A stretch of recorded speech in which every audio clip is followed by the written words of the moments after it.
ఎవరు లేరు పరిశుద్ధులు? పరిశుద్ధులు ఎవరు లేరని అంటే నువ్వు దేంతో కడగబడలేదని అర్థం. యేసుక్రీస్తు రక్తం నువ్వు నమ్ముతున్నావు కదా, యేసు రక్తము ప్రతి పాపము నుంచి విడిపించి పరిశుద్ధులుగా చేయును అంటే నువ్వు ఎవరి రక్తంలో కనపడలేదు, ఇప్పుడు కడగబడలేదు. నీకు అర్థమైందా? ఇంకా బాగా చెప్పను అర్థమయ్యేటట్టు. వాక్యం చెప్తుంది మనమందరము పరిశుద్ధులము. స్వతహాగా మనం పరిశుద్ధులం కాలేదు, కానీ ఆయన రక్తం వల్ల మనం పరిశుద్ధులుగా మార్చబడ్డాం. దేవునికి స్తోత్రం, హల్లెలూయా. అంతేనా? ఇప్పుడు చెప్పండి, ఎంతమంది ఉన్నారు ఇక్కడ పరిశుద్ధులు? సరే, మళ్ళీ చెప్తున్నా. ఎవరైతే యేసుక్రీస్తు రక్తంలో కడగబడతారో వాళ్ళు పరిశుద్ధులు. ఇప్పుడు చెప్పండి, ఎంతమంది ఉన్నారు ఇక్కడ పరిశుద్ధులు? పరిశుద్ధులు అంటే పవిత్రంగా బ్రతికేయడం కాదు. పరిశుద్ధులు అంటే పాపం లేకుండా బ్రతికేయడం కాదు. లోకంలో చాలామంది కూడా పాపం లేకుండా బ్రతుకుతున్నారు, కానీ వాళ్ళలో ఒక పాపం ఉండిపోయింది. ఆ పాపం ఏంటో తెలుసా? జన్మ పాపము అల్లు ఉండిపోయింది. ఒకవేళ వాళ్ళు పాపం చేయరు, పాపపు ఆలోచనలు వారికి రావు, లేకపోతే వాళ్ళ ఆత్మ మీద, వారి శరీరం మీద, వారి నేత్రాల మీద వారికి కంట్రోలింగ్ ఉంటుంది. వారు పాపం చేయరు, కానీ వారిలో పాపం ఉంది. వాక్యం చెప్తుంది ఇవాళ దేవుని సన్నిధిలో ఉన్న మనము కూడా పరిశుద్ధులమై ఉండాలి. దేవునికి స్తోత్రం, హల్లెలూయా. సో పౌలు గారు ఈ లేఖను రాస్తూ అన్నాడు, ఫిలిప్పీ సంఘానికి చెప్తున్నాడు. ఇప్పుడు నేను అంటాను, ఫిలిప్పీ సంఘంలో పరిశుద్ధులు ఉన్నారనంటే, ఫిలిప్పీ సంఘంలో పరిశుద్ధులే ఉన్నారంటే కాకపోవచ్చు, కానీ అపోస్తుడైన పౌలు వారిని ప్రోత్సహిస్తూ ఉన్నాడు. దేవునికి స్తోత్రం, హల్లెలూయా. మీరు పరిశుద్ధులు అని అన్నాడు, మీరు అధ్యక్షులు అని అన్నాడు, మీరు పరిచారకులు అని అన్నాడు. అర్థమవుతుందా? పరిశుద్ధులు, అధ్యక్షులు, పరిచారకులు. ఈ మాటలు ఎవరు రాశారు అని అంటే అపోస్తులుడైన పౌలు గారు రాశారు. దేవునికి స్తోత్రం, హల్లెలూయా, హల్లెలూయా. రైట్. సో ఈ ముగ్గురికి ఇప్పుడు ఏం చెప్తున్నాడంటే మొదట వచనం ప్రకారంగా అన్నాడు. చూద్దామా మాటను, మొదటి వచనాన్ని మరొకసారి చదువుదాం. ఫిలిప్పులో ఉన్న క్రీస్తు యేసునందలి సకల పరిశుద్ధులకును అధ్యక్షులకును పరిచారకులకును క్రీస్తు యేసు దాసులైన దేవునికి స్తోత్రం, హల్లెలూయా. మీకు అర్థమైందా? ఇప్పుడు సంఘాన్ని ఏం చేశాడు ఈయన? ఫిలిప్పీ సంఘానికి ఉత్తరం రాస్తూ ఏమని సంబోధించాడు అనంటే, మొదటిగా పరిశుద్ధులు, అధ్యక్షులు, పరిచారకులు. ఇప్పుడు తన గురించి తాను చెప్పుకున్నాడు. ఏమన్నో తెలుసా? ఏమన్నాడు? క్రీస్తు యేసు దాసుని అని అన్నాడు. దేవునికి స్తోత్రం, హల్లెలూయా. బహుశా పత్రికలు రాయడానికి, సంఘాలను బలపరచడానికి పౌలు అంత పెద్ద ఎత్తున దేవుని చేత వాడబడ్డాడనంటే కారణం ఏమై ఉంటుందో తెలుసా? ఆయన తగ్గింపు జీవితమై ఉంటుంది. దేవునికి స్తోత్రం. ఏమై ఉంటుంది? తగ్గింపు జీవితం. పరిశుద్ధులు అన్నాడు, అధ్యక్షులు అన్నాడు, పరిచారకులు అన్నాడు, కానీ తన్ను తాను మాత్రం దాసుని అని అన్నాడు. ఏమన్నాడు? దాసుని. ఇవాళ పౌలు గారు ఏం చెప్తున్నాడో తెలుసా ఫిలిప్పీ సంఘానికి?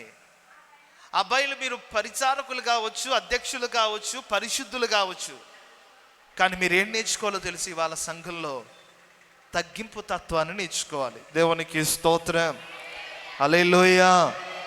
ఏ తత్వం నీకుందా? తగ్గింపు తత్వం. తగ్గింపు తత్వం అనేది నువ్వు కలిగి ఉన్నావా? వాక్యం చెప్తుంది.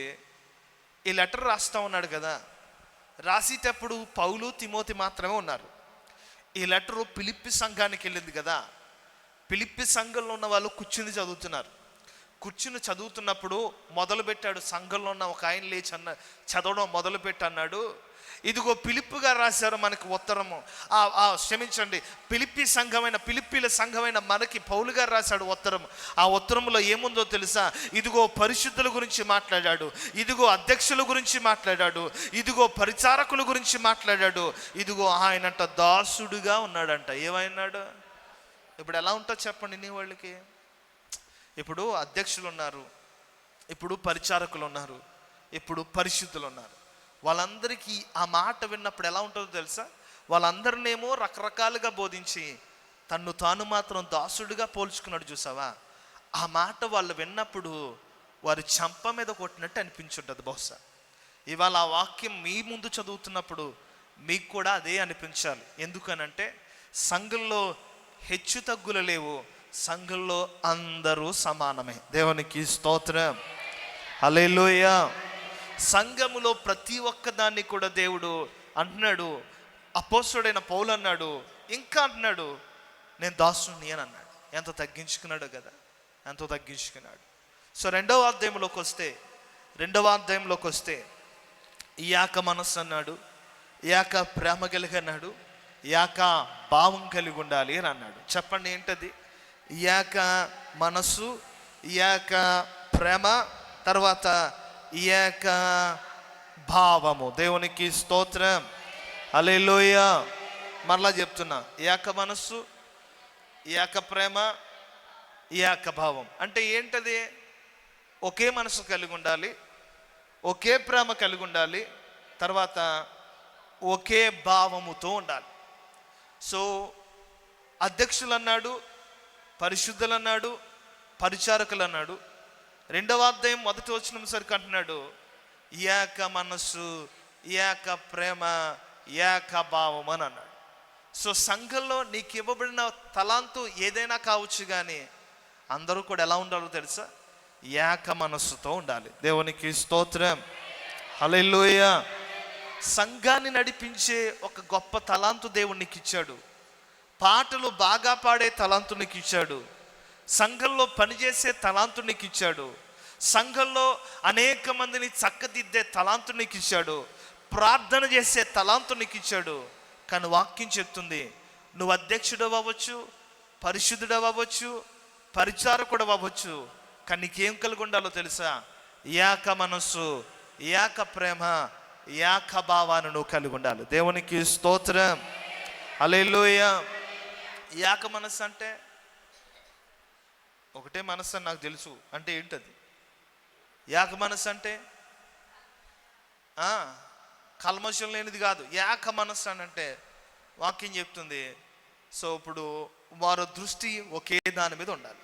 ఏక మనస్సు, వారి దృష్టి ఒకే. ఇప్పుడు మనస్సు ఎక్కడుంటే, ఇప్పుడు వాక్యం చెప్తుంది కదా, నీ ధనం ఎక్కడుండునో నీ మనస్సు కూడా అక్కడే ఉండును అన్నాడు.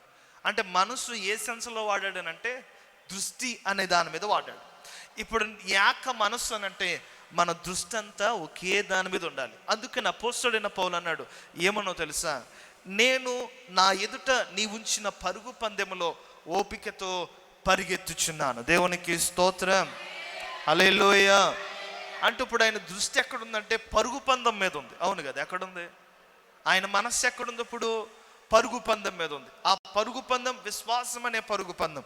నేను అంటాను, నీ మనస్సు ఇప్పుడు ఎక్కడ ఉండాలనంటే వాక్యం చెప్తుంది కదా, యెషయా గ్రంథం 26వ అధ్యాయం 3వ వచనం ఉన్నాడు, ఎవని మనస్సు నీ మీద ఆనుకునునో వాను నీవు పూర్ణ శాంతి గలవానిగా చేస్తావు. దేవునికి స్తోత్రం, హల్లెలూయా. ఇప్పుడు మనస్సు ఎవరి మీద ఉండాలి? మీకు అర్థమైంది? ఎవరి మీద ఉండాలి? దేవుని మీద ఉండాలి. నువ్వు అధ్యక్షుడు అవ్వచ్చు, నువ్వు పరిచారకుడు అవ్వచ్చు, నువ్వు పరిశుద్ధుడు అవ్వచ్చు, నీ మనసు ఎక్కడ ఉండాలి? రెండవది ఏం కలిగి ఉండాలన్నాడు? ఏ ప్రేమ? గట్టిగా చెప్పాలి మీరు. ఏక ప్రేమ కలిగి ఉండాలట. ఏ ప్రేమ? ఏక ప్రేమ అంటే ఏంటి? ఒకే ప్రేమ. దేవునికి స్తోత్రం, హల్లెలూయా. ఏ ప్రేమ? ఒకే ప్రేమ. కానీ సంఘంలో చాలా రకాలైన ప్రేమలు ఉంటాయి. ఓ ప్రేమేమో పాస్టర్ గారిని గౌరవిస్తూ ఉంటుంది, ఓ ప్రేమేమో పాస్టర్ గారిని గౌరవిస్తూనే పాస్టర్ గారిని తిడతా ఉంటుంది, ఇంకో ప్రేమేమో పాస్టర్ గారిని ప్రేమించడం కాదు కదా, పాస్టర్ గారిని గౌరవించడం కాదు కదా, పాస్టర్ గారిని అస్తమానం వ్యతిరేకంగా మాట్లాడుతుంటుంది. ఇది పాస్టర్ గారి కోసమే కాదు చెప్పేది. నీ పక్కనున్న సహోదరుని ఒకళ్ళు ప్రేమిస్తూ ఉంటారు, నువ్వు సరిగా ప్రేమించలేవు. ఒకళ్ళు ఆదరిస్తూ ఉంటారు, నువ్వు సరిగా ఆదరించలేవు. ఒకళ్ళు దగ్గరగా తీసుకుని ధైర్యం చెప్తారు, అండగా నిలబడతారు, నువ్వు అండగా నిలబడలేవు. అదే నేర్పుతున్నాడు సంఘానికి. మీరందరూ ఏక ప్రేమ కలిగి ఉండాలి అని అన్నాడు. ఏం కలిగి ఉండాలట? గట్టిగా చెప్పండి. ఏక ప్రేమ. మూడవది ఏమన్నాడు? ఏక భావము అని అన్నాడు. ఏమన్నాడు?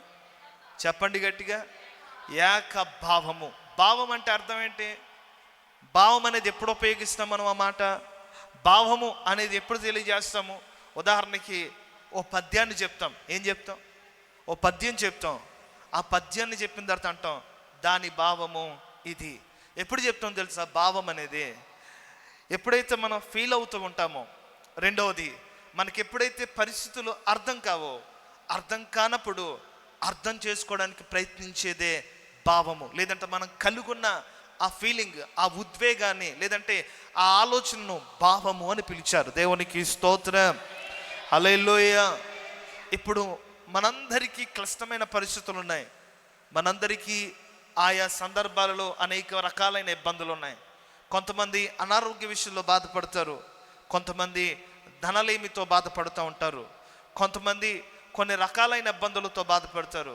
మానసికమైన వేదనలు ఉంటాయి, ఏవేవో ఒత్తిళ్ళు ఉంటాయి, ఏవేవో కారణాలు ఉంటాయి.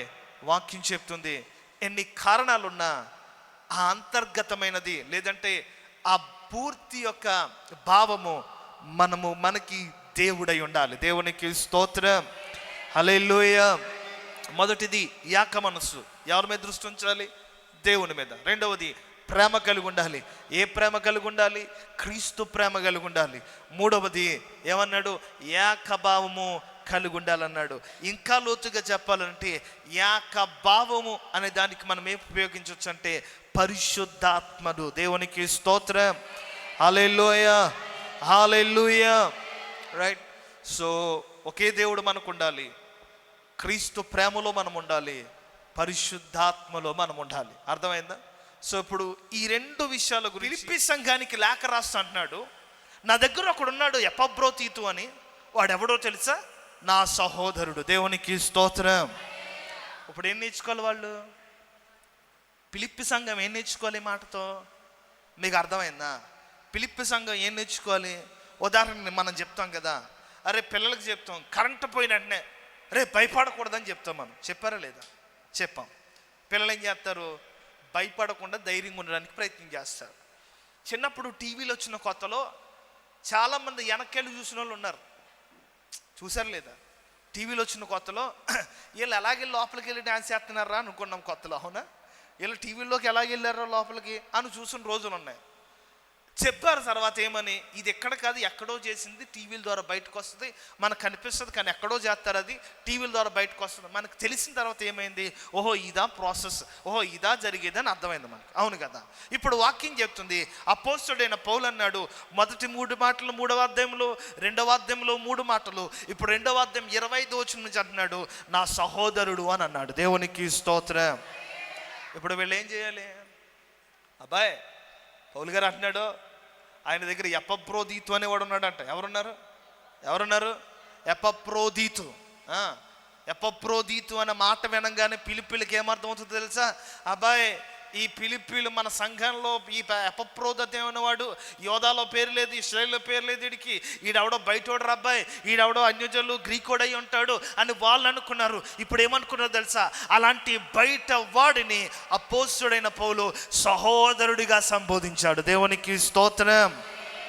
ఎలా సంబోధించాడు? కొన్ని సందర్భాల్లో మాటలు మనకు తెలిసిపోతూ ఉంటాయి కదా. ఏం తెలిసిపోతూ ఉంటాయి? మాట తెలిసిందేగా. మన భాష గురించి, మన యాస గురించి. ఎక్కడికి వెళ్ళినా ఈ యాస ఈ భాష పోదు మనకి. పోతుందా? పోదు. వైజాగ్ వెళ్ళినా ఏం చేస్తున్నారండి బాగున్నారా అంటాం. అదే విజయవాడ వెళ్ళినా ఏం చేస్తున్నారండి బాగున్నారా? అంత బాగున్నామండి. నేనే. దేవునికి స్తోత్రం, హల్లెలూయా. భాషను బట్టి చెప్పేస్తారు ఏ ప్రాంతం వాడని. ఎపఫ్రోదీతు అనే పేరు వినంగానే వాళ్ళకి అర్థమైపోయింది ఏమని, ఈయనెవడో యోధా వారికి చెందినోడు, ఇశ్రాయేలు వారికి చెందినోడు కాదు, ఈయన అన్యజనులు తింటే గ్రీకుడు అయి ఉంటాడు. అందుకని ఈయన ఏమని పిలుస్తున్నాడు పౌలు? ఏమని పిలుస్తున్నాడు? సహోదరుని పిలుస్తున్నాడు. ఇప్పుడు ఏం నేర్చుకోవాలి వీళ్ళు ఏం నేర్చుకోవాలి? అబ్బా అయితే సంఘంలో అందరూ ఒకళ్ళే ఉండరు. సంఘాలు ఇంకా పచ్చిగా చెప్పాలంటే సంఘంలో అందరూ ఒకే కులం వాళ్ళు ఉండరు, సంఘంలో అందరూ ఒకే ఇంటి పేరు వాళ్ళు ఉండరు, సంఘంలో అందరూ ఒకే రంగున్న వాళ్ళు ఉండరు, సంఘంలో రకరకాలైన వాళ్ళు ఉంటారు. కానీ ఏమని పిలవాలో తెలుసా? సహోదరులుగా కలవాలి. దేవునికి స్తోత్రం, హల్లెలూయా.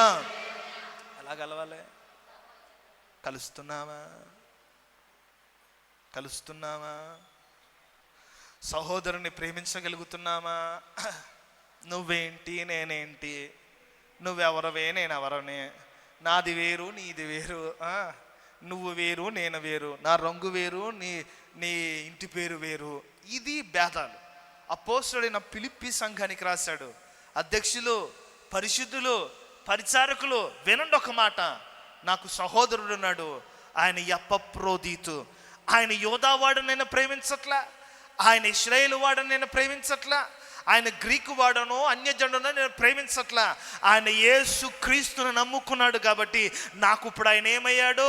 సహోదరుడయ్యాడు. దేవునికి స్తోత్రం, హల్లెలూయా. ఏమయ్యాడు? అమ్మా, నీ సహోదరులను ప్రేమించగలగాలి, నీ తోటి విశ్వాసులను నువ్వేం చేయగలగాలి? ప్రేమించగలగాలి. రెండవది ఏమన్నాడు? రెండవది ఏం చెప్పాడంటే, చూద్దామా? రెండవది, నా జత పనివాడు అని అన్నాడు. ఏమంట? గట్టిగా చెప్పండి. జత పనివాడు.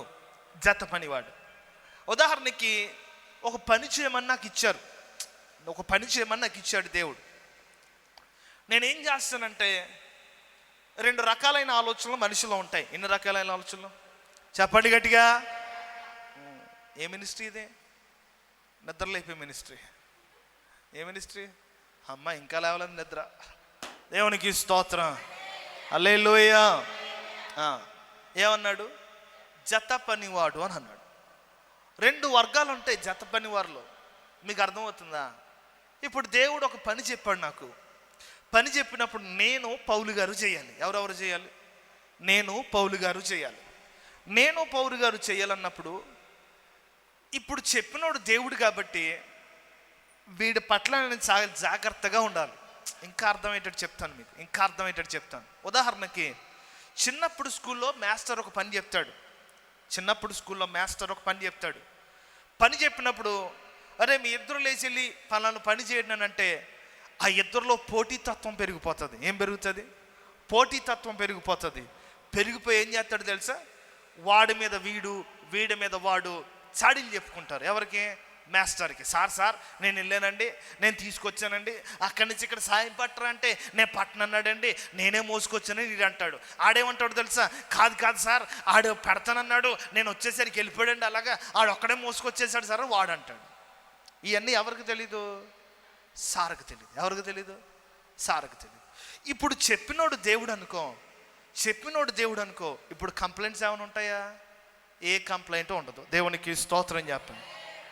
ఎందుకంటే సార్ ఇక్కడ ఉండి చూస్తాడు కానీ బయట ఏం జరుగుతుందో చూడలేడు. కానీ నా దేవుడు సమస్తమును చూసే దేవుడు. దేవునికి స్తోత్రం. నా జత పని వాడని ఎందుకన్నాడో తెలుసా అపోస్తలుడైన పౌలు? దాని అర్థం ఏంటో తెలుసా? ఇప్పుడు ఒక పని చేయాల్సి వచ్చినప్పుడు ఆ పని చేయడానికి ఒక్కడు మాత్రమే సరిపోడు, జత అన్నాడు కాబట్టి ఇంకొకడు ఉండాలి. వాడు బలహీనం అవుతున్నప్పుడు ఏం చేయాలో తెలుసా? వాడిని పని చేయడానికి బలపరచాలి. దేవునికి స్తోత్రం, హల్లెలూయా. వాడిని పని చేయడానికి ప్రోత్సాహపరచాలి, వాడిని పని చేయడానికి వాడిని అభినందించాలి, వాడు ఆ పని చేయడానికి వెనకాల ఉండి వాడిని ప్రోత్సహిస్తుండాలి. పర్లేదా, నీకు ఓకేనా, మొయ్యలేవా, నీకు ఓకేనా, పర్లేదా, నువ్వు చేయగలవా, నో ప్రాబ్లం కదా, నీకే సమస్య లేదు కదని ఎప్పటికప్పుడు ఎంకరేజ్ చేయాలి. వాక్యం చెప్తుంది, నువ్వు దేవుని సందులో పని చేస్తున్న వారిని, నీ తోడి పని వారిని ఎప్పుడైనా నువ్వు ఎంకరేజ్ చేసావా? ఎప్పుడైనా నువ్వు ప్రోత్సహించావా? ఎప్పుడైనా వారిని అభినందించావా? ఎప్పుడైనా వారికి వందనాలు చెప్పావా? ఎప్పుడైనా వారిని ప్రోత్సహించగలిగావా? ఎప్పుడూ చేయలేదు. నువ్వు చేసేదల్లా ఏంటో తెలుసా? తనకి ఇష్టం వచ్చినట్టు చేసేస్తుంది అంతానే, ఆడికి ఇష్టం వచ్చినట్టు చేసేస్తున్నాడు అంతానే. వాళ్ళ ఊళ్ళు వచ్చారనుకో ఇంతంత మొక్కలే హేస్తుంది. ఎంత హేస్తుంది? వాళ్ళ ఊళ్ళు వచ్చారనుకో ఇంతంత మొక్కలే హేస్తుంది. అదే మనం అడవనుకో 2 మొక్కలు అంటది, ఇలాగెలా ఇదుతుంది, ఉత్తిగట్టి ఇలాగెలాగంటది. ఇది మన జీవితం. వాక్యం చెప్తుంది. అపోస్తలుడైన పౌలు అన్నాడు, ఎపఫ్రోదితు నా సహోదరుడు అన్నాడు. రెండవది, నా జత పనివాడు. దేవునికి స్తోత్రం, హల్లెలూయా. మీకు చెప్పిన కాన్సెప్ట్ అర్థమైందా? బాధ్యత అప్పగించినోడు ఇక్కడే చూస్తాడు కాబట్టి బయట ఏం జరుగుతుందో తెలీదు. అందుకని ఇద్దరి మధ్యన ఏమవుతుంది? పోటీతత్వం వచ్చి ఒకడి మీద ఒకటి కంప్లైంట్ చేసుకుంటారు. అదే బాధ్యత అప్పగించిన వాడు దేవుడైతే కంప్లైంట్ చెప్పుకోవడానికి అవకాశమేలే. దేవునికి స్తోత్రం, హల్లెలూయా. ఇప్పుడు అపోస్తుడైన పౌలు ఏం చేస్తుంటాడు? ఎపఫ్రోదితుని ఏం చేస్తుంటాడు? ప్రోత్సహించాడు. అవును కదా, ఏం చేశాడు? ప్రోత్సహించాడు. ఇప్పుడు ఎపఫ్రోదితు పౌలుకి ఎలా ఉపయోగపడ్డాడు?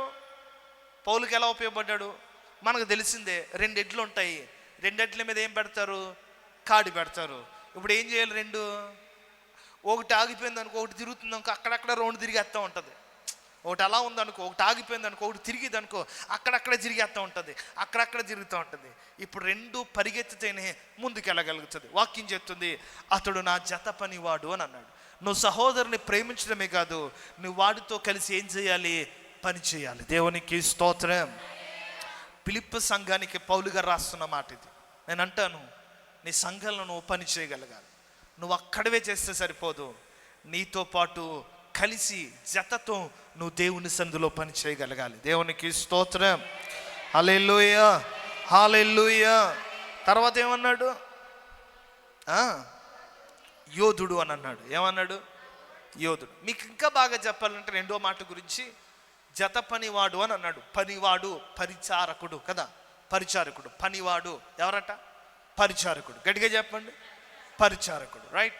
సో పనివాడు ఇప్పుడు ఆయన ఎలా ఉన్నాడంటే దేవుని సందులో పని చేస్తున్నాడు. ఏం పనులు చేస్తుంటాడు? తుడుచుంటాడు. ఏం పనులు చేస్తుంటాడు? గిన్నెలు కడుగుంటాడు. ఏం పని చేస్తుంటాడు? శుభ్రం చేస్తుంటాడు. ఏ పని చేస్తుంటాడు? దేవుని మందిరానికి ఏ పని కావాలంటే ఆ పని చేస్తుంటాడు. వాక్యం చెప్తుంది, పని చేయడానికి ఎపఫ్రోదితు వెనకాడలేదు. కాబట్టి అపోస్తుడైన పౌలు అంటున్నాడు, ఎపఫ్రోదితు నా తోడి పనివాడిగా ఉన్నాడు. ఇప్పుడు ఫిలిప్పీ సంఘమైన మీరు కూడా ఎలా ఉండాలో తెలుసా? ఒకరినొకరు ప్రోత్సహించుకుంటూ, ఒకరినొకరు కలిసి దేవుని సందులో పని చేయాలి. దేవునికి స్తోత్రం. హల్లెలూయా. మూడవది ఏమన్నాడు? యోధుడు అని అన్నాడు. ఏమంట?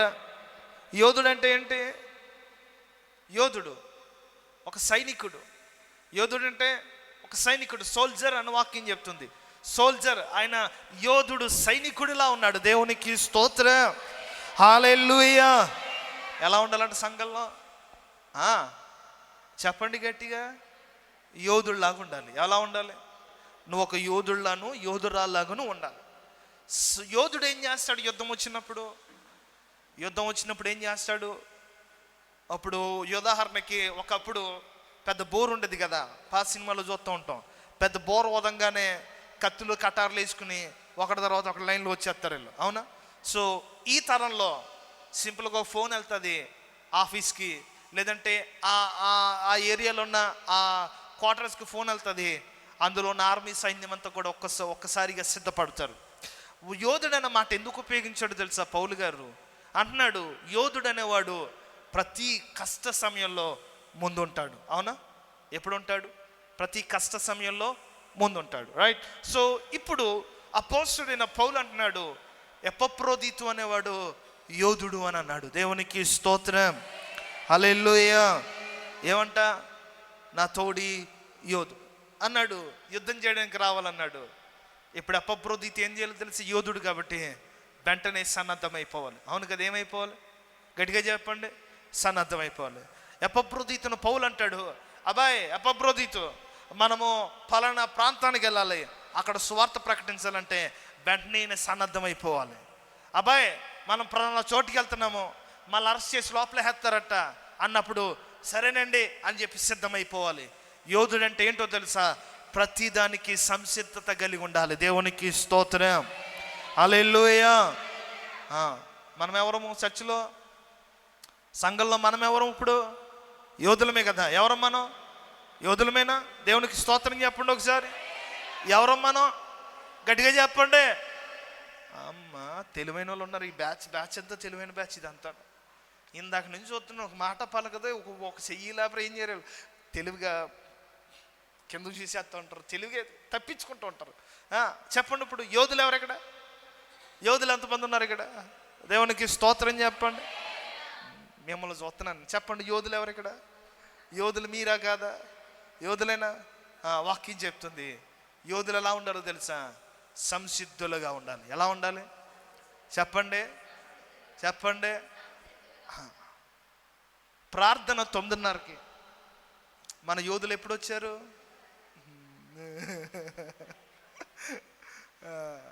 ప్రార్థన 9:30కి. యోధులు ఎప్పుడు వస్తారు? యోధుడు కదా, యోధురాలివి, యోధుడివి కదా. ఎలా ఉండాలి నువ్వు? సంసిద్ధుడుగా ఉండాలి. ఎలా ఉండాలి అంటది. అక్క ప్రార్థన టైం అవుతుంది కదా, వెళ్దామని అంటే ఆగక్క ఇంకా పని అవ్వలేదు, 10 నిమిషాలు వచ్చేస్తానంటావు. యుద్ధం చేయడానికి వెళ్ళేవాడు 10 నిమిషాలు ఆగమంటాడా? యుద్ధానికి వెళ్ళేవాడు 10 నిమిషాలు ఉండు నేను వస్తానంటాడా? వాక్యం చెప్తుంది నువ్వు యోధుడవైతే గనక ఎలా ఉండాలో తెలుసా? సంసిద్ధత కలిగి ఉండాలి. దేవునికి స్తోత్రం. ఇప్పుడు ఈ పిలిపి సంఘానికి ఏం లేనట్టు? మీకు అర్థమైంది ఏం లేనట్టు పిలిపి సంఘానికి? అమ్మా ఇప్పుడు చర్చిలో ఒక సౌండ్ కొన్నాం కదా, ఎందుకు కొన్నాము? చర్చిలో సౌండ్ లేదు కాబట్టి. మీకు అర్థమైందా? ఎందుకు కొన్నాము? సౌండ్ లేదు కాబట్టి సౌండ్ కొన్నాం. ఇన్వర్టర్ ఎందుకు కొనాలనుకుంటున్నాం? ఇన్వర్టర్ లేదు కాబట్టి ఇన్వర్టర్ కొనాలనుకుంటున్నాం. ఇప్పుడు పౌలు గారు ఈ మాటలు పిలిపి సంఘానికి ఎందుకు రాశాడనంటే ఆ పిలిపి సంఘంలో సంసిద్ధత లేదు కాబట్టి.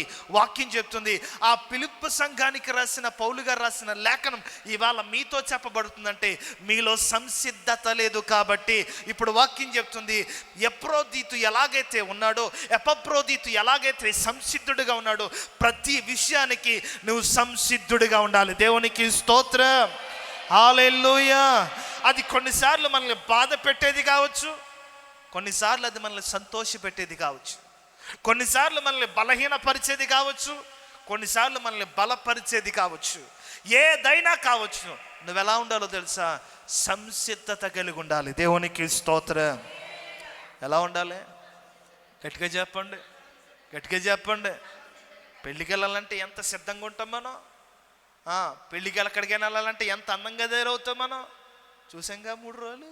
అబ్బా ఎంత అందంగా రెడీ అవుతాం పెళ్ళికి వెళ్ళాలంటే. అప్పుడున్నంత సిద్ధం దేవుని మందిరానికి వచ్చినప్పుడు ఉండదు, దేవుని మందిరంలో ఉన్నప్పుడు ఉండదు, దేవుని మందిరంలో పని చేయాల్సినప్పుడు ఉండదు. వాక్యం చెప్తుంది ఎపప్రోదీతు సంసిద్ధుడిగా ఉన్నాడు. అందుకని అన్నాడు అతడు నాతోటి యోధుడు. దేవునికి స్తోత్రం. హల్లెలూయా. నువ్వు యోధుడి వలే ఉన్నావా? ప్రతి విషయానికి సంసిద్ధత కలిగి ఉండాలి. మరొకసారి చెప్తున్నాను, కష్టం కలగడానికి ఉండొచ్చు, సంసిద్ధత కలిగి ఉండు. దీవించబడతావు, సంసిద్ధత కలిగి ఉండు. నువ్వు కన్నీళ్లు గాచుతావు, సంసిద్ధత కలిగి ఉండు. దేనికైనా సిద్ధం కలిగి ఉండాలి. అందుకనే షడ్రక్, మేషక్, అబేద్నెగోలను అగ్నిగుండంలో వేయడానికి వాళ్ళు సంసిద్ధంగా ఉన్నారు. దేవునికి స్తోత్రం. అవునా? ఎలా ఉన్నారు? వాళ్ళందరూ తోడి యోధుల్లాగా ఏకమైపోయారు. ముగ్గురు పడేసిన పర్లా మేము సంసిద్ధత కలిగి ఉంటామని. పడేసిన తర్వాత నా దేవుడు విడిపించడానికి సంసిద్ధుడైపోయాడు. దేవునికి స్తోత్రం. హల్లెలూయా. నువ్వెంత సంసిద్ధత కలిగి ఉంటావో, నువ్వెంత సిద్ధంగా ఉంటావో, నా దేవుడు నీ జీవితంలో కార్యం చేయడానికి అంతే సిద్ధంగా ఉంటాడు. గుర్తుపెట్టుకో. అదే చెప్తున్నాడు. ఎపప్రోదీతు యోధుడిగా ఉన్నాడు. ఎలా ఉన్నాడు ఆయన? యోధుడిగా ఉన్నాడు. తర్వాత చూద్దామా? మీ దూత అని అన్నాడు. మంచి మాట కదా, మీ దూత అని అన్నాడు. ఏ దూత అట? గట్టిగా చెప్పండి అమ్మా. మీ దూత అని అన్నాడు. ఏ దూత? మీ దూత అంటే మెసెంజర్. ఆయన దేవదూతని కాదు కానీ మెసెంజర్, వర్తమానం చెప్పేవాడు. ఏం చెప్పేవాడు? గట్టిగా చెప్పండి. వర్తమానం చెప్పేవాడు. ఇప్పుడు దేవుడు చెప్పింది లేదా అపోస్తలుడైన పౌలు చెప్పింది, అపోస్తలుడైన పౌలు వెళ్ళి ఫిలిప్పి సంఘానికి, ఆయా సంఘాలకి ఎక్కడికైతే పౌలు పంపిస్తున్నాడో ఆ ప్రదేశాలకు వెళ్ళి వర్తమానం అందించేవాడట. దేవునికి స్తోత్రం. హల్లెలూయా. మనలో దూతలు ఉంటాయి. ఏ దూతలు ఉంటాయి? మనలో దూతలు ఉంటాయి. అత్తగారిని కోడల్ని ఎడగొట్టే దూతలు ఉంటాయి మన దగ్గర. స్పెషలిస్ట్ దూతలు. స్పెషలిస్ట్ చేస్తూ ఉంటాం. స్పెషలైజేషన్ ఇదంతా కోర్స్, ఇదంతా పిహెచ్డీ చేస్తారు. ఎందులో? అత్త గోడలను వెడగొట్టే దూతలు ఉంటాయి, తోటి గోడల మధ్యలో చిచ్చు పెట్టే దూతలు ఉంటాయి, సంతానదమ్ముల మధ్యలో గొడవలు పెట్టే దూతలు ఉంటాయి, కుటుంబాలను పాడు చేసే దూతలు ఉంటాయి, భార్య భర్తల మధ్యలో అనుమానం నెగ్గుపుల్ల వేసే దూతలు ఉంటాయి. అవునా కదా? ఉన్నాయా లేవా? ఆ దూతలు మనలో ఉన్నారా లేదా? ఉన్నారా లేదా దూతలు? మన దగ్గర ఉంటాయి కానీ పైకి చెప్పుకోమంతే. ఎందుకు ఎడగొట్టేస్తూ ఉంటాం కుటుంబాలు? నా కుటుంబాలు నాశనం అయిపోయింది కదా, పక్కనోడు కుటుంబం కూడా ఏమైపోవాలి? నాశనం అయిపోవాలి. ఇది మన జీవితం. వాక్యం చెప్తుంది మీ దూత అని అన్నాడు. ఏ దూత అంట? గట్టిగా చెప్పండి. దూత ఏం చేయాలో తెలుసా? సమాచారం అందించాలి. ఏ సమాచారమో తెలుసా? దేవుని మాటను అందించగలగాలి. ఇవాళ ఫిలిప్పి సంఘంలో అంటున్నాడు మీరు కూడా ఎలా ఉండాలో తెలుసా? దూతల వలె ఉండాలి. ఇప్పుడు మీకు ఈ మాట ఎందుకు చెప్తున్నాను తెలుసా? మీరు కూడా ఎలా ఉండాలి? ఏదోతో ఏదోతమ్మా కుటుంబాన్ని కట్టే దూతగా ఉండాలి. అత్తాకోడల మధ్యలో ప్రేమను నింపే దూతగా ఉండాలి. అన్నాదమ్ముల మధ్యలో సహవాసం పెంచే దూతగా ఉండాలి. మరి ముఖ్యంగా తోటి కోళ్ళ మధ్యలో ప్రేమను నింపే దూత వలె ఉండాలి. మొన్న ఎలా చేసింది మీ తోటికోళ్ళ? మరి అదేంటమ్మా, అలాంటి పిసినారిది ఏంటమ్మా? ఆ తోటికోళ్ళకి ఈ తోటికోళ్ళకి, ఈ తోటికోళ్ళకి ఆ తోటికోళ్ళకి మధ్యలో ఎట్టేస్తూ ఉంటాం మనం పెద్ద దూతలం, పెద్ద దూతలం. వాక్యం చెప్తుంది. ఎపఫ్రోదితు అంటున్నాడు. ఎపఫ్రోదితు గురించి మాట్లాడుతున్నాడు పౌలు. ఆయన మీ దూత అని అన్నాడు. మీ దూత దాని అర్థం మీకు సమాచారం చెప్పేవాడు. దేవునికి స్తోత్రం. ఇవాళ వాక్యం వింటున్న నా ప్రియ తల్లి, నా ప్రియ సహోదరి, నీవు కూడా దేవుని గురించిన సమాచారం ఇతరులకు తెలియపరచాలి. పక్కనోళ్ళు కుటుంబంలో నిప్పులు పోసింది చాలు, పక్కనోళ్ళు కుటుంబాలు ఎడదీసింది చాలు, పక్కనున్న వారి కుటుంబాల్లో నవ్వుల పాలు చేసింది, వారిని హేళన చేసింది, వాళ్ళని కష్టపెట్టింది చాలు. ఇక్కడి నుంచి వారికి క్షేమ సమాచారం, ఇక్కడి నుంచి వారికి దేవుని మాట చెప్పి ఆ కుటుంబాలను బలపరచాలి. దేవునికి స్తోత్రం. హల్లెలూయా, హల్లెలూయా. భలే ఉంటాయి కదా, భలే ఉంటాయి విచిత్రమైన దోతలు. ఇలాంటి దోతల గురించి మాట్లాడుకోవాలంటే సమయం సరిపోదు కదా. ఇలాంటి దోతల గురించి మాట్లాడుకోవాలంటే అస్సలు సమయం సరిపోదు. భలే చెప్తుంది. అత్తగారి దగ్గరికి వెళ్ళి అంటది ఈవిడే, యావే నీ కోళ్ళని మాట అంటలేదా? అవునులే, ఈ మధ్య నీకు దానికి బాగా ఇచ్చేసావు కదా, స్వేచ్ఛ లోకి అయిపోయావా? నువ్వు ఏమి ఇచ్చేసావు? నువ్వు బాగా లోకి ఇచ్చేసావు నీ కోడలకి. అందుకని ఏం చేసింది, నీ తలకేసి ఇప్పుడు నాట్యం చేసేస్తుంది. అందుకని ఏం చేస్తావంటే, నువ్వు పట్టించుకోక దాన్ని. నేను పట్టించుకోక దాన్ని పట్టించుకో, పొద్దున్నే లేపేసి పనులు చేయించాయి, ఇష్టానుసారంగా ఏది కావాలంటే చేంజ్ చేసుకో అని పొలాలు పెడతా ఉంటాం. మనం ఈ దూతగా ఉండకూడదు. మనము ప్రేమను పంచే దూతగా ఉండాలి. దేవునికి స్తోత్రం. హల్లెలూయా, హల్లెలూయా. ఆ తర్వాత అన్నాడు, తర్వాత ఏమన్నాడు? నా అవసరమునకు చదవాలి. నా అవసరమునకు ఉపచరించిన వాడునైనా ఎపఫ్రోదితు. దేవునికి స్తోత్రం. హల్లెలూయా. ఏమంట? నా అవసరమునకు ఉపచరించేవాడు అని అన్నాడు. అర్థమైందా? ఎపఫ్రోదితులో ఉన్న గుడ్ క్వాలిటీ ఏంటో తెలుసా? ఎపఫ్రోదితులో ఉన్న గుడ్ క్వాలిటీ ఏంటో తెలుసా? అపోస్తలుడైన పౌలు అన్నాడు, నా సహోదరుడు, నా జత పనివాడు, నా తోటి యోధుడు. తర్వాత ఏమన్నాడు? మీ దూత అని అన్నాడు. అంతేనా? ఏమన్నాడు? మీ దూత. మూడు విషయాల్లో నా సహోదరుడు, నా తోటివాడు, నా జత పనివాడు అని అన్నాడు. కానీ ఐదవ మాటకు వచ్చేసరికి అంటున్నాడు, అవసరమును బట్టి, నా అవసరమును బట్టి నాకు ఉపచరించువాడు అని అన్నాడు. దేవునికి స్తోత్రం. యూనో, క్రైస్తవ్యంలో మరి ముఖ్యంగా సంఘంలో ఏ ఆలోచన ఉండాలో తెలుసా? సంఘంలో ఏ ఆలోచన నేర్చుకోవాలో తెలుసా? మనం ఖచ్చితంగా మనకి ఇవ్వాల్సిన హోదా, మనకి ఇవ్వాల్సిన గౌరవం మనకు ఉంటుంది. కానీ కొన్నిసార్లు మనం దానికంటే దిగజారి పని చేయాల్సి ఉంటుంది. గుర్తుపెట్టుకోండి, ఇది సత్యం. నేను అంత కదా అంటే కుదరదు. నేను పాస్టర్ గారిని కదా, మై కట్టుకుని మాట్లాడుతాను, నేను పని చేయడం అంటే కుదరదు. నేను దుడుచుకోవాలి, నేను సర్దుకోవాలి, నేను మోసుకోవాలి, నేను చేయాలి. ఎందుకంటే దేవుడు నాకు హోదాను ఇచ్చాడు. కొన్నిసార్లు ఆ హోదాను తగ్గి నేను పని చేయాలి. దేవునికి స్తోత్రం. నిన్నంటున్నాను, నీకంటూ దేవుడు ఒక హోదా ఇచ్చాడు, దాన్ని తగ్గి ఎప్పుడైనా నువ్వు పని చేసావా? నేను చెప్తాను, ఎప్పుడైనా పని చేసావా? గిన్నెలు కడగమంటే కోపం మనకి, చచ్చి ఓడమోడం అంటే కోపం మనకి, యాన్న కడగమంటే కోపం మనకి.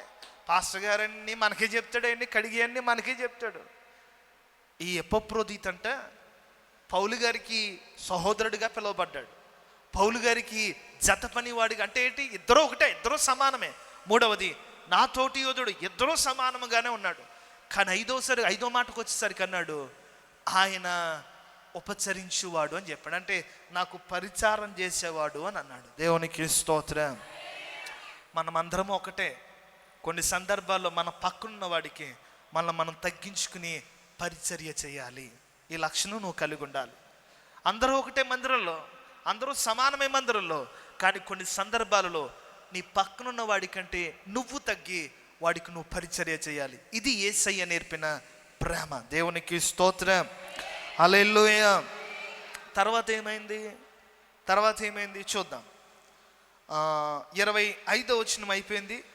25వ వచనం, ఉపచరించేవాడు నేను ఎపఫ్రోదితును మీ వద్దకు పంపుట అగత్యమని అనుకుంటుని, అతడు రోగి ఆయనని మీరు వింటురు గనుక అతడు మిమ్మల్ని అందరినీ చూడ మిగుల అపేక్ష గలవాడే విచారపడుచుండు. నిజముగా అతడు రోగి అయి చావునకు సిద్ధమై ఉండెను గాని దేవుడు అతనిని కనికరించెను. దేవునికి స్తోత్రం. ఏం చేశాడంటే దేవుడు? చెప్పండి గట్టిగా. ఎప్పుడు కనికరించాడు? అతడు రోగి అయి చావడానికి సిద్ధమైనప్పుడు దేవుడు అతనిని కనికరించెను. దేవునికి స్తోత్రం. హల్లెలూయా. నేను అనుకుంటాను, బహుశా ఎపఫ్రోదితు చచ్చిపోవలసిన వాడే కనికరించబడి మళ్ళీ బ్రతికాడంటే ఆయనలో ఉన్న ఈ 5 లక్షణాలు ఆయన పాటించాడు కాబట్టి చచ్చిపోవలసిన వాడు దేవుని కృపచేత మళ్ళీ తిరిగి బ్రతకగలిగాడు. దేవునికి స్తోత్రం. హల్లెలూయా, హల్లెలూయా అంటున్నాడు కదా. తర్వాత మాట అంటాడు, ఏమనంటే కాబట్టి మీరు అతన్ని చూచి మరలా సంతోషించే నిమిత్తమును నాకున్న దుఃఖమును తగ్గు నిమిత్తమును అతన్ని మరి శీఘ్రముగా పంపితిని. 29 వచనం ప్రాముఖ్యమైన వచనం, నా ఎడల మీ ఉపచర్యలో ఉన్న ఆ కొదువును తీర్చుటకే అతడు తన ప్రాణమునైనను లక్ష్య పెట్టడు. దేవునికి స్తోత్రం. హల్లెలూయా. నేను ముగిస్తా ఉన్నాను, చివరి మాట చెప్తున్నాను.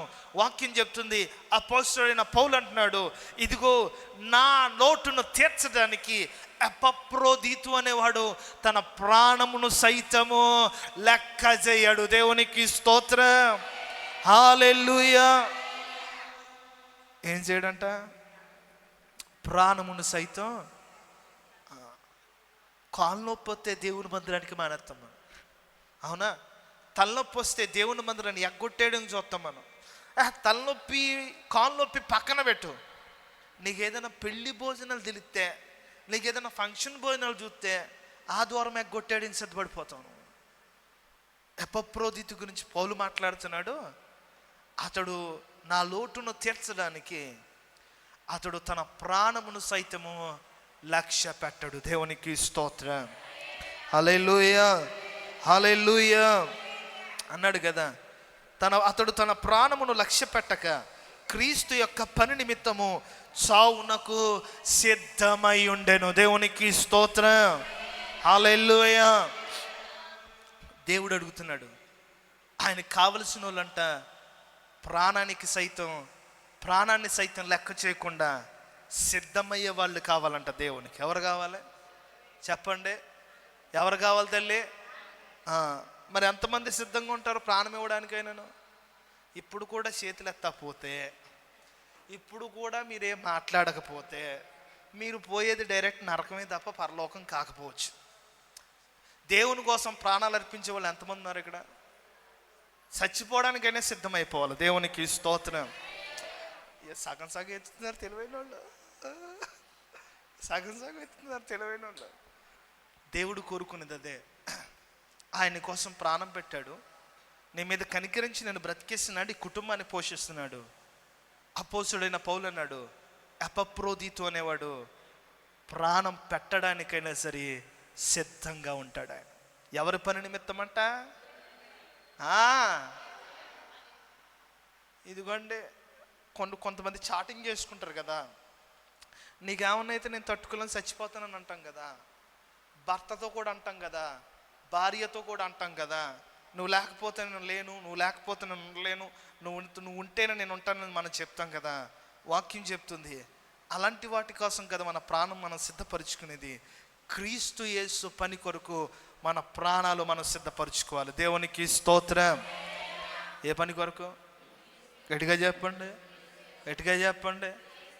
నేను అడుగుతున్నాను, ఎపఫ్రోదితు ఎవరు? ఎపఫ్రోదితు ఇవాళ నీకు నాకు ఒక మార్గదర్శిగా ఉన్నాడు, నీకు నాకు ఒక స్ఫూర్తిదాయకంగా ఉన్నాడు, నీకు నాకు ఒక లీడర్గా, ఒక గురువుగా, ఒక నాయకుడిగా మనకున్నాడు.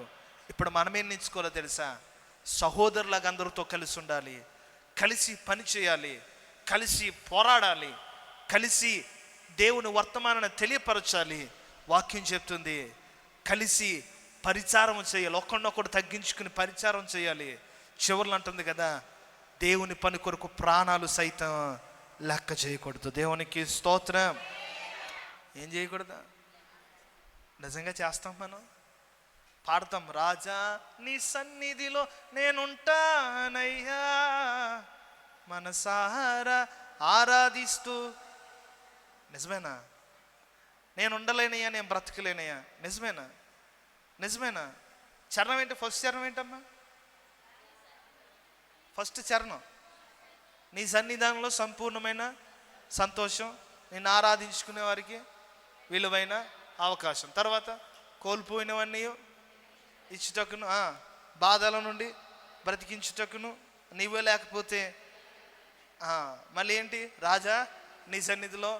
పాట పాడుతున్నాం కానీ పాటకు తగ్గ జీవితం మన దగ్గర లేదు. ఇవాళ ఎపఫ్రోదితుని చూసి బుద్ధి తెచ్చుకుందాం. ఆయన పాట పాడలేదు కానీ పౌలు గారు సాక్ష్యం ఇస్తున్నారు. ఆ పౌలు గారు సాక్ష్యం ఇచ్చినట్లుగా ఎపఫ్రోదితు జీవితం ఉంది. నీ జీవితం ఎలా ఉంది? వాళ్ళ సంఘ పరిచర్యలో కలిసి ఉండగలుగుతున్నావా? కలిసి పని చేయగలుగుతున్నావా? ఏక మనసు, ఏక ప్రేమ, ఏక భావాన్ని కలిగి ఉన్నావా? నువ్వు పరిశుద్ధుడు అవ్వచ్చు, అధ్యక్షుడు అవ్వచ్చు, పరిచారకుడు అవ్వచ్చు. మీ ముగ్గురు ఎన్ని విధాలైన కేటగిరీస్ ఉన్నా, నువ్వు ఏ స్థానంలో ఉన్నా, నువ్వు తగ్గించుకుని ప్రేమించగలుగుతున్నావా? నువ్వు తగ్గించుకుని పరిచర్య చేయగలుగుతున్నావా? వాక్యం చెప్తుంది. మరి ముఖ్యంగా సేవకునిగా నాకున్న ఆలోచన ఏంటో తెలుసా? ఈ లక్షణాలు కనుగొన్న వాళ్ళు మాత్రమే పరలోక రాజ్యానికి అర్హులవుతారు. దేవునికి స్తోత్రం, హల్లెలూయా. అక్కడ అందరూ ఒకటే. ఎక్కడ? పరలోకంలో 100 కోట్ల రూపాయలు ఉన్నవాడు ఒకటే, రూపాయలు లేనివాడు కూడా ఒకటే. పక్క పక్కన కూర్చుంటారు. వాళ్ళందరూ కలిసి దేవుడు పరిశుద్ధుడు పరిశుద్ధుడు పరిశుద్ధుడు అని నిత్యము అంటూ ఉంటారు. ఇప్పుడు భేదాలు ఉండవు. భూమి మీద నీకు భేదాలు ఉన్నాయంటే దేవుడు అంటాడు, అబ్బాయి నా పరలోకంలో ఎవడికవడికి భేదాలు లేవురా. కులమనో మతమనో కులమనో భేదవనో రంగనో రుచనో ఎత్తనో పొట్టనో నలుపనో తెలుపనో రంగుల గురించి ఎటువంటి భేదం లేదు అబ్బాయి. కానీ భూమి మీద మీరు పెట్టుకుని బ్రతుకుతున్నారు కాబట్టి నా పరలోక రాజ్యానికి వచ్చే అర్హత మీకు లేదు అని అంటాడు. జాగ్రత్త. అందుకని వాక్యం చెప్తుంది, భేదాలు వదిలేద్దాం, భేదాలు మానేద్దాం, సహోదరులుగా కలిసి ఉందాము, తోడి సహోదరులుగా జత పని వారిగా కలిసి ఉందాము. ఒకసారి మనకి ఇవ్వబడిన స్థానాన్ని మనం దిగి పని చేద్దాము. ఖచ్చితంగా దేవుడు మనల్ని కనికరిస్తాడు, మళ్ళీ ఆశీర్వదిస్తాడు. దేవుని చేత దీవించబడదాం. దేవుడి వాక్యాన్ని మన వెనుకలో దీవించి ఆశీర్వదించును గాక. ఆమేన్. ప్రార్థన చేసుకుందాం. ఇవ్వబడిన వర్తమాన నిమిత్తము ప్రార్థన చేసుకుందాం. మన మధ్యలో ఉన్న సత్యవతి గారు ప్రార్థన చేస్తారు. ప్రార్థనలో ఏకీభవించుదాం.